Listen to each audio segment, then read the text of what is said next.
Cumprimento a todos com a graça e a paz do nosso Senhor Jesus Cristo. Meus irmãos, é muito bom estar aqui com vocês, muito alegra o meu coração. E é o primeiro domingo deste ano, 2026, né?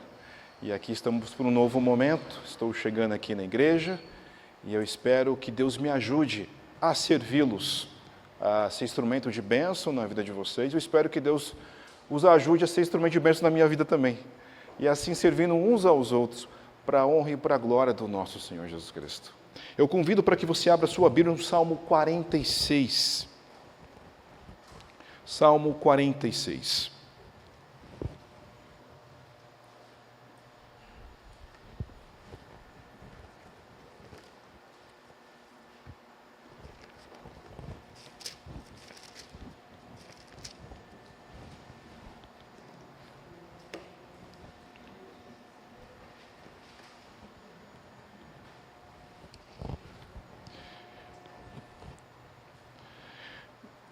Salmo 46 diz assim a palavra do Senhor: Deus é o nosso refúgio e fortaleza, socorro bem presente nas tribulações. Portanto, não temeremos, ainda que a terra se transtorne, os montes se abalem no seio dos mares, ainda que as águas tumultuem, espumejem, e a sua fúria os montes se estremeçam. Há um rio cujas correntes alegram a cidade de Deus. O santuário das moradas do Altíssimo, Deus está no meio dela, jamais será abalada, Deus a ajudará desde antemanhã. Bramam nações, reinos se abalam, Ele faz ouvir a sua voz e a terra se dissolve. O Senhor dos exércitos está conosco, o Deus de Jacó é o nosso refúgio. Vinde, contemplai as obras do Senhor, que assolações efetuou na terra. Ele põe termo à guerra, até aos confins do mundo. Quebra o arco e despedaça a lança, queima os carros no fogo. Aquietai-vos e sabei que eu sou Deus. Sou exaltado entre as nações, sou exaltado na terra. O Senhor dos exércitos está conosco, o Deus de Jacó é o nosso refúgio. Oremos mais uma vez.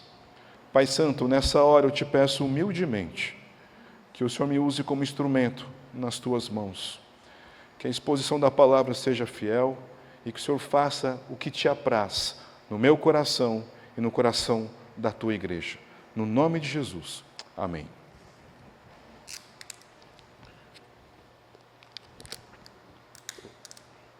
O tema do sermão de hoje, meus irmãos, o Senhor é a nossa segurança. Não temamos, não temamos. Você já teve medo em algum momento da sua vida? Passou por uma situação de insegurança que te trouxe desconforto? Apesar da minha pergunta ser retórica, provavelmente você pode responder: sim, Daniel, já tive medo. Sim, Daniel, já passei por algumas inseguranças, algo desconfortável sim na minha vida.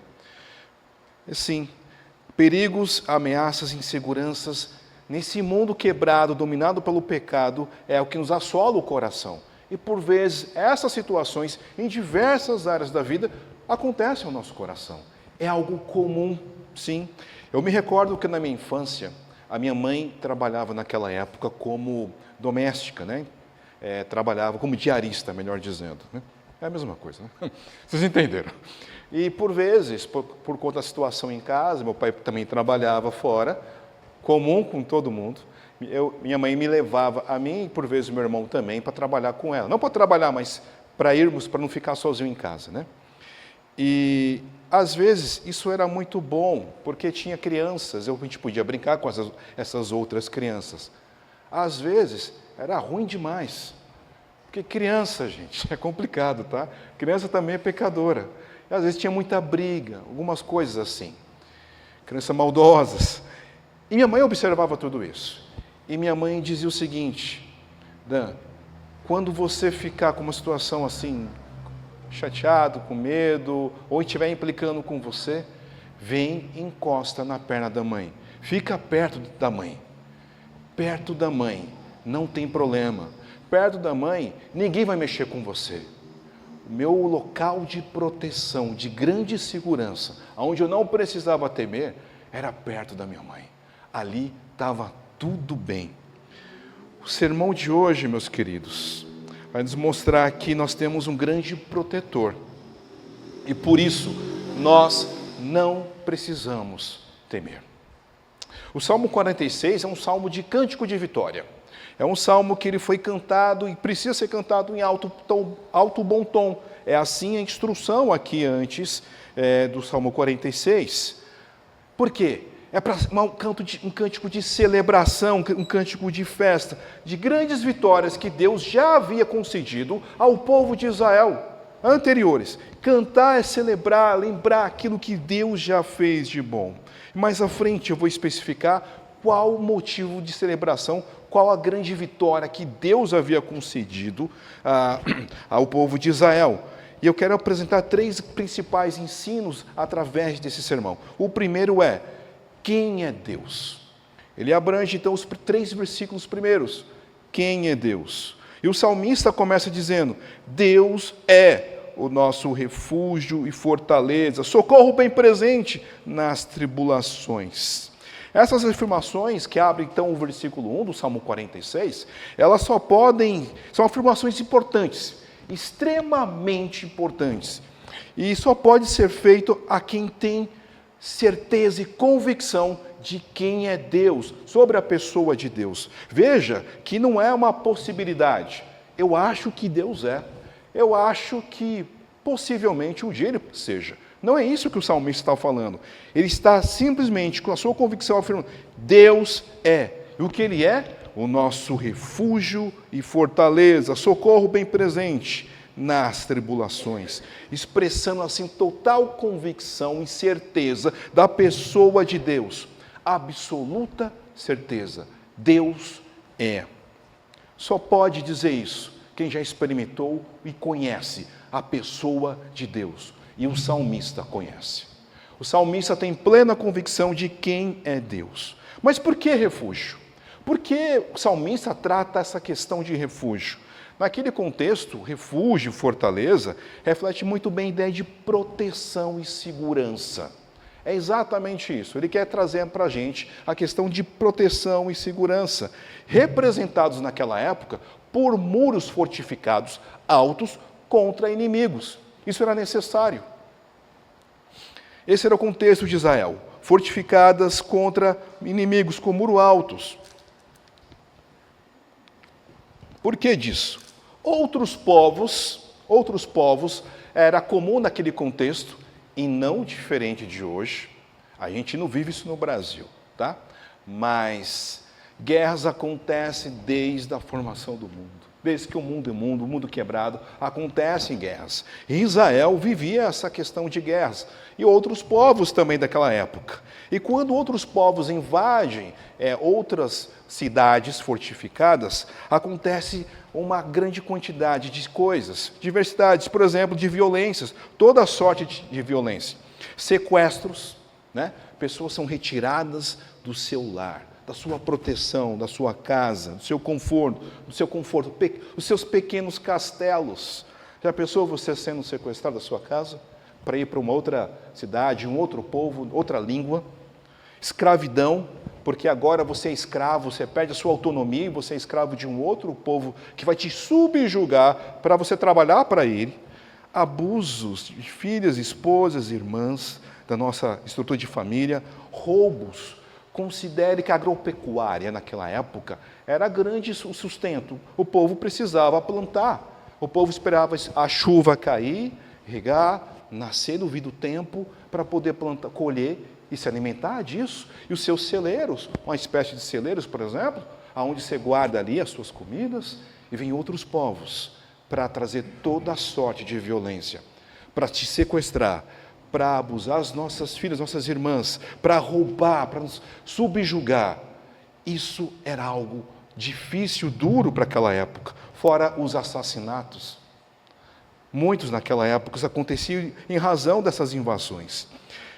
Como é que você se sentiria vivendo numa cidade assim? Como é que você se sentiria sabendo que outro povo talvez viesse aqui e invadir a sua casa, o seu bairro, a sua cidade, provavelmente você também ficaria com medo. Provavelmente você se sentiria inseguro por conta desse contexto. Em nosso tempo, não vivemos com muros, a não ser as paredes das nossas casas, as grades, os portões. É um local que nós nos sentimos seguros, o nosso lar, a nossa casa. A nossa própria casa é o nosso lar, o nosso pequena fortaleza, o nosso pequeno castelo. Pense que no nosso lar nós temos proteção contra os perigos, as intempéries das diversas temperaturas, se está muito quente ou muito frio. Na nossa casa há uma certa proteção contra esses climas diversos. Na nossa casa nós temos provisão de alimento, de roupas, bem-estar. Temos o nosso estoque lá, os nossos chocolates, o nosso arroz, está ali. Temos família, que nos dá a boa e maravilhosa sensação de proteção também. A nossa família é o local onde nós podemos correr no final do dia, por vezes, compartilhar coisas, chorar, rir, está todo mundo ali, junto. Segurança, devido ao amor que nós temos, toda sorte de perigos. Mas o texto também, veja, que mostra outros tipos de perigos, eventos naturais. Do versículos 2 e 3, é apresentado algumas possibilidades da alteração da natureza. Diz assim: portanto, não temeremos, ainda que a terra se transtorne e os montes se abalem. Ainda que as águas tumultuem, espumejem, e na sua fúria os montes se estremeçam. São outros tipos de tribulações, são outros tipos de perigos, que nós não temos essa sensação, por exemplo, de terremoto. Apesar que mês passado eu fiquei sabendo que Araxá teve terremoto. Lá em São Paulo, falaram assim: Daniel, só foi saber que você vai para Araxá que tremeu lá, viu? Culpa é sua. Mas é uma sensação ruim. Pense que o chão, a nossa base comum, se anda, vai para a rua, entra e sai, está tudo bem. Mas se o chão, a coisa mais básica, se abre, dá medo, insegurança. O que nos resta, né? E veja, a estabilidade da firmeza da terra é necessário. Enchentes, por exemplo, é do nosso contexto. Se determinado local enche muito rápido de água, você fica com medo simplesmente de morrer. Temos medos, temos perigos que nos acercam constantemente. E essa perspectiva da natureza é outro tipo de medo, de tribulações que acontecem. E ambos cenários são angústias e medos constantes. O salmista está mostrando, angústias e medos estão nos cercando constantemente. Mas nós devemos considerar que Deus nos proporciona para nós e para a sua igreja, que Ele é Deus. O nosso Senhor é Deus. E quando nós temos essa perspectiva, nós encontraremos em Deus consolo e segurança, provido por aquilo que Ele é, da pessoa quem Deus é. Deus é o nosso refúgio. Esse é o nosso Deus. É exatamente isso que o salmista está nos falando nesse grande primeiro ensino. Quem é Deus? Deus é o nosso refúgio, a nossa proteção. Devemos considerar isso. Quando o nosso coração considerar quem é Deus, os nossos medos tomarão o devido lugar. Abaixo, distante do nosso coração, porque nós devemos focar na pessoa de Deus. Quem é Deus? O nosso Senhor, a nossa fortaleza. Eu lembro nesse momento do apóstolo Pedro, que quando estava caminhando sobre o mar, focando em Deus, em Jesus Cristo, ele andava sobre o mar, mas de repente começa a prestar atenção em outras coisas, de repente seu coração é acometido por medo, ele começa a naufragar.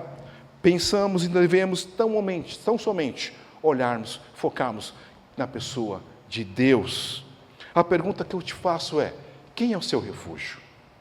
Quem você considera no seu coração a sua proteção? Aonde você se refugia?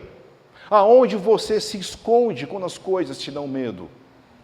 É o seu lar, a sua família, o seu trabalho, o seu dinheiro, as suas reservas financeiras, a sua própria confiança, capacidade de resolver as coisas, as suas habilidades, do seu intelecto? É nisso que você se refugia? Porque se é nisso, apesar dessas coisas serem muito boas, você não está refugiado. Você não está bem protegido. São coisas boas, são bênçãos de Deus. Mas não é nisso que você deve se refugiar. Você deve se refugiar tão somente em Deus, confiar no Senhor Deus, Criador dos céus e da terra. Ele é Deus. Confie no Senhor. Não se ilude de outras coisas. Não se ilude dessas bênçãos. Essas coisas são boas, mas não pode tomar o lugar de Deus. Desperte. Cuidado para não se iludir, que você está se assegurando no local errado. Mas sim, você deve se proteger em Deus. Quem é Deus? Deus é o nosso refúgio e fortaleza, socorro bem presente nas tribulações. Portanto, não tenham medo, não temam, pois Deus é a nossa verdadeira segurança e proteção. O segundo grande ensino que o Salmo vai nos mostrar é sobre a presença de Deus, e compreende os versículos 4 a 7.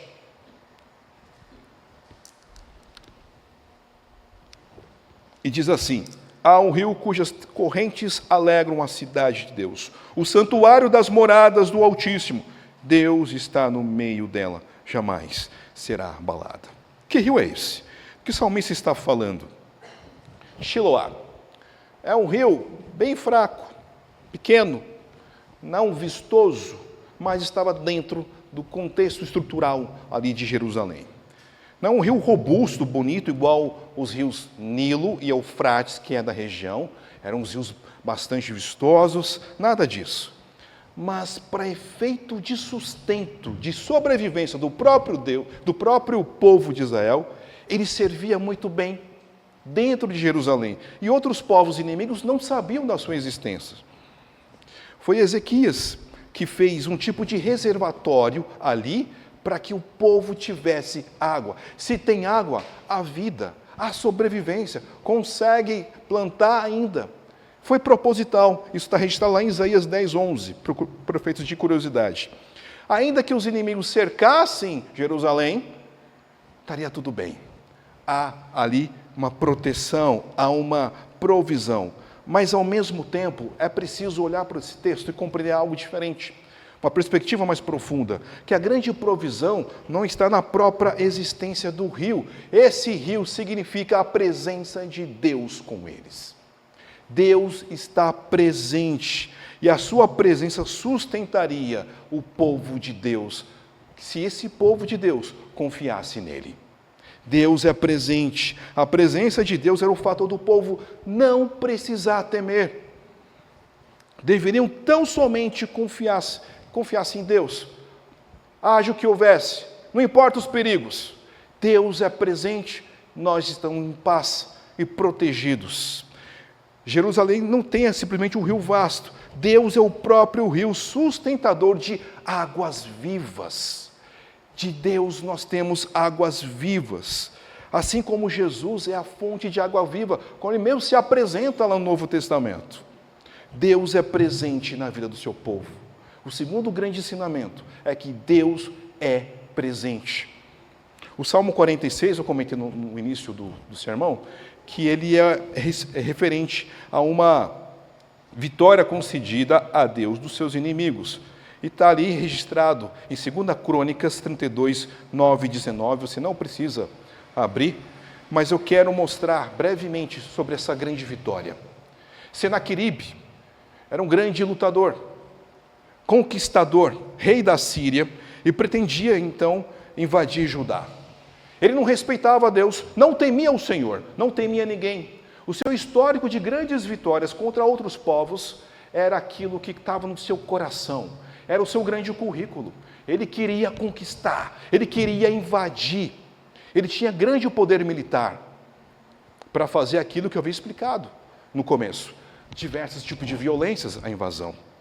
Então ele afronta o povo de Judá, ele afronta o rei Ezequias e cerca então ali Jerusalém, atemorizando o coração de alguns.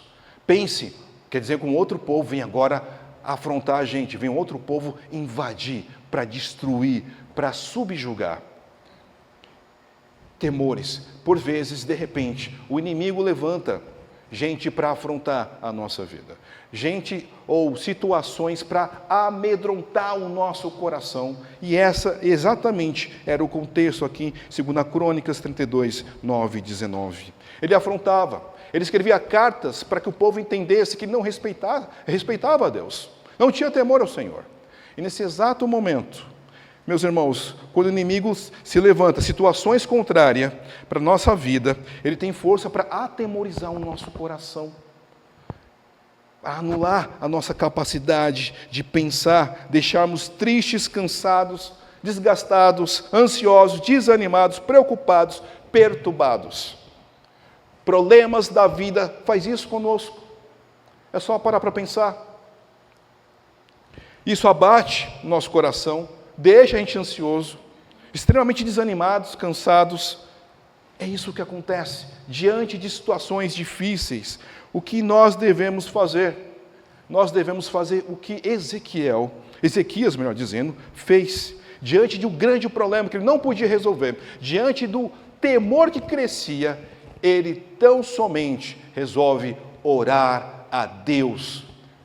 Diante de grandes angústias, de grandes problemas, que não pode resolver por ele mesmo, Ezequias resolve tão somente orar ao Senhor. Ele se prostra e clama ao Senhor, suplica, orando ao Senhor por livramento. E sabe o que acontece? Deus envia um único anjo para passear, derrotando todo o exército inimigo. Senaqueribe, com medo, apavorado, bate em retirada, vai para sua casa, e lá ele é assassinado pelos seus próprios filhos. Deus responde às orações. Deus envia um único anjo para destruir os inimigos do povo de Deus. O grande Senaqueribe, que vive ali com sua toda a arrogância, é derrotado por um único anjo do Senhor. Ore, suplique, jejue, peça oração ao Senhor, para os seus amigos, seus irmãos. Deus sempre escuta a oração do seu povo. Deus escuta a oração sua diante de situações difíceis.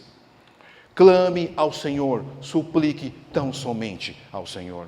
Salmo 46 está mostrando a grande vitória que Deus concedeu ao seu povo diante dos reis que suplicaram ao Senhor. Não importa o problema, não importa a situação, não importa o que esteja enfrentando, Deus tem sempre uma porção para você.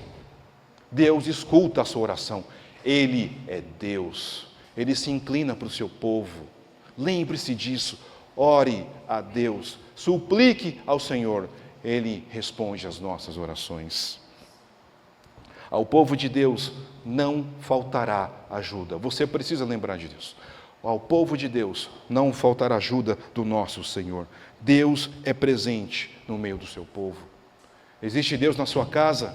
Deus é presente. Quando a situação difícil chegar, doenças, desemprego, lembre-se, Deus é presente na minha família, na minha casa. O terceiro e último grande ensino que eu tenho para hoje, a partir desse sermão, é que nós devemos contemplar o poder de Deus, que compreende os dois últimos versículos, de 8 a 10. Nós devemos contemplar o poder de Deus. Diz assim o começo do versículo 8. Vinde, contemplai as obras do Senhor, que assolações efetuou na terra. Ele põe termo à guerra até os confins do mundo, quebra o arco e despedaça a lança, queima os arcos no fogo. Aquietai-vos e sabei que sou Deus. Nós precisamos contemplar as obras do Senhor, meus irmãos. Nós precisamos contemplar aquilo que Deus já fez. Deus é criador de todas as coisas. Olha para o céu. Lua, a existência das estrelas, sustentando. Amanhã, se Deus permitir, vai vir um sol, nuvens. E assim é a existência da terra. Ele criou, Ele sustenta as suas obras. Ele é o Senhor. Ele despedaça, Ele dá vitórias, assim como fez o povo de Israel contra Senaqueribe. Ele concedeu vitória. Ele simplesmente quebra as forças dos inimigos. Ele faz isso porque Ele é Deus. Nós precisamos contemplar as obras de Deus, aquilo que Ele já fez, mas aquilo também que Ele já fez na nossa vida. Precisamos lembrar, porque à medida que nós lembrarmos as obras do Senhor, o nosso coração desanimado fica reanimado em Deus. Na minha época, eu tenho 46 anos, eu fiz faculdade lá em São Paulo, eu acho que eu tinha uns 27 anos, por aí. Aí vocês fazem as contas aí, enquanto eu sou velho. Mas eu lembro que era uma situação bem difícil naquele momento. Eu tinha saído de um trabalho, estava ganhando, acho que umas 5 vezes menos. Ou seja, estava bem difícil. Eu tinha que pagar a faculdade. Eu vivia num estágio, eu tinha que pegar o trem, caminhava numa situação, um bairro bem nobre ali em São Paulo, até pegar um ônibus e chegar na Paulista, onde era a minha faculdade. E aí eu comecei a prestar atenção, além de prestar atenção na minha vida, que estava bem difícil, mas bem difícil mesmo, nas situações que eu estava vivendo. Ali você começa sempre a se retroalimentar dessas situações difíceis. E eu olhava para uns prédios bonitos, luxuosos, eu pensava, eu nunca vou ter um desse, eu nunca vou ter um apartamento, vai ser difícil, tal, aquela coisa. E aquilo deixava muito triste. Pense, de segunda a sexta eu passava por aquele mesmo caminho. De segunda a sexta era a mesma situação, sempre um cântico de tristeza. Eu me alimentava daquilo. Até que o Espírito Santo quebrou isso. E o Espírito Santo começou, eu conversando com Deus, ele começou a me lembrar das obras que Deus já tinha feito na minha vida. Eu comecei a lembrar de coisas mais difíceis ainda que eu já tinha vivenciado. E eu comecei a lembrar de uma situação. Essa situação passou, Deus me deu graça para viver. Outras situações mais difíceis, que eu também, Deus me deu graça e eu superei. Eu comecei a contar, 1, 2, 3, 4. E à medida que eu comecei a contar as bênçãos que Deus havia me concedido no passado, as obras de Deus na minha vida, o meu coração começou a ficar reanimado, contemplar as obras de Deus na nossa vida. E aí eu comecei a cantar, ali caminhando baixinho. Se da vida as vagas procelosas são, se com desalento julgas tudo vão, contas muitas bênçãos, dize-as de uma vez e verás surpreso quanto Deus já fez. Começa a contar as bênçãos da sua vida, as obras, aquilo que Deus já fez, uma por uma. Pense, reflita, se esforce nisso e verá o quanto Deus já fez na nossa vida. Ele é Deus. Nós precisamos também contemplar as obras de Deus na nossa vida. Não são poucas bênçãos, não são poucas. Deus é presente, Ele é Deus, Ele é presente e nós precisamos contemplar as suas obras na nossa vida. Louvado seja o Senhor por isso. E por mais que sirva para nós esse imperativo de aquietai-vos, o salmista, ele não dirige, não escreve isso para o povo de Deus, mas o salmista está se dirigindo, aquietai-vos, esse imperativo, aos inimigos de Deus, assim como Senaqueribe, arrogante, prepotente, achando que iria ter vitória diante do povo de Deus, e foi destruído. Diante de Deus, ele precisa ter louvor.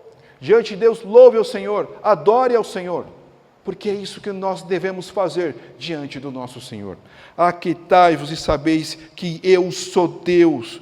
Ele é o Senhor da igreja, Ele é o Senhor da sua família, Ele é o Senhor da sua casa, Ele é o Senhor do seu coração. Aquietai-vos diante de Deus e contemple, exalte ao Senhor, contemple a sua grandeza, contemple o seu poder. Ele é Deus, Senhor grande. Diante de blasfêmias e gritarias, apenas silêncio. Inimigos devem se aquietar. Muitos no mundo se levantam contra Deus, em suas posturas, em suas falas. Um dia, todos esses se dobrarão o joelho e diante de Cristo confessarão que Ele é Senhor. Ainda que eles não sejam convertidos, mas todos confessarão que o nosso Senhor é Jesus Cristo, o grande Senhor. Isso vai acontecer. Vai acontecer. Deus fez todas as coisas, Ele opera com grande poder, grande proteção, é o nosso refúgio, o refúgio do povo de Deus, o refúgio da igreja. Concluindo, meus irmãos, por mais que você possa vivenciar situações difíceis, contrárias na sua vida, incertezas financeiras, como já tive, dúvidas das mais diversas, o que fazer, qual direção ir, crises, medos, doenças, conflitos em casa, lembre-se que o Senhor está conosco. O Senhor nosso Deus está conosco. Ele é o nosso verdadeiro refúgio e fortaleza. E mais do que um lugar bem protegido por muros, guaritas, seguranças armadas, mas a pessoa de Deus, é na pessoa de Deus que nós temos proteção. Não em estruturas ou em sistemas, mas na pessoa do nosso Senhor.